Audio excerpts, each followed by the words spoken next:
10 ఏళ్ల క్రితం ప్రపంచంలో అత్యధిక జనాభా ఉన్న దేశం ఏది అంటే అందరూ ముందుగా చైనా పేరే చెప్పేవారు. కానీ క్రమంగా ఆ స్థానాన్ని భారత్ ఆక్రమించింది. ప్రెజెంట్ ఇండియా జనాభా సుమారు 145 కోట్లు దాటేసింది. అయితే కొత్తగా జన్మించే వారి సంఖ్య మాత్రం క్రమక్రమంగా తగ్గుతోంది. ఇప్పటికే చైనాలో యువకుల సంఖ్య తగ్గిపోయి వృద్ధుల సంఖ్య భారీగా పెరిగింది.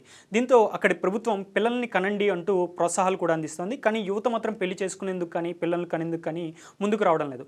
ప్రస్తుతం భారత్లో కూడా ఇదే పరిస్థితి నెలకొనే అవకాశాలు కూడా కనిపిస్తున్నాయి. ఎందుకంటే గత కొన్నేళ్లుగా భారత్లో బర్త్ రేట్ కూడా భారీగా తగ్గిపోతోంది.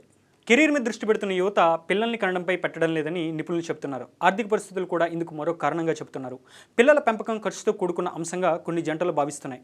సమాజంలో వస్తున్న మార్పులు, ఆలస్యంగా వివాహాలు కావడం కూడా బర్త్ రేటుపై ప్రభావం చూపుతున్నాయి. దేశంలో జనాల రేటు తగ్గితే వచ్చే సమస్య ఏంటని చాలామంది చర్చిస్తున్నారు. చంద్రబాబు, స్టాలిన్ వంటి నేతలు పెళ్లి కాగానే పిల్లల్ని కనమంటూ ప్రకటనలు ఇస్తున్నారు. ప్రస్తుతం ఈ తరంలో బర్త్ రేట్ తగ్గితే భవిష్యత్తులో యువ జనాభా క్రమంగా తగ్గుముఖం పడుతుంది. దీంతో పనిచేసేవారు తక్కువ అవుతారు. ఇది కార్మిక శక్తి తగ్గడానికి దారితీసే అవకాశం కూడా ఉంది. ప్రభుత్వాలపై పింఛన్, ఆరోగ్య సేవల భారం పెరిగే అవకాశం కూడా ఉంటుంది.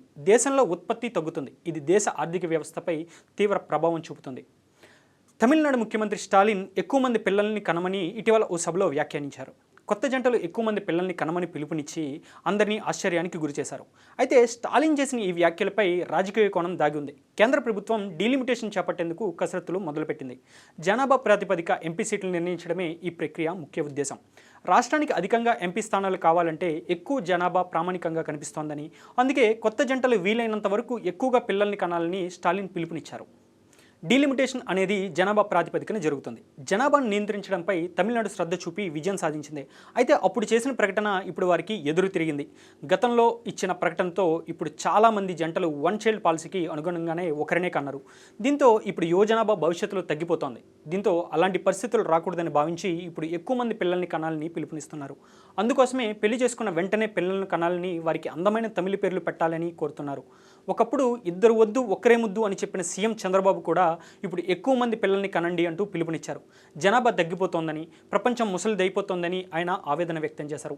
పిల్లలే భావితరానికి ఆస్తి అని చంద్రబాబు అన్నారు. మరి దీనిపై దేశ ప్రజల నుంచి ఎలాంటి స్పందన వస్తుందో వేచి చూడాలి మరి.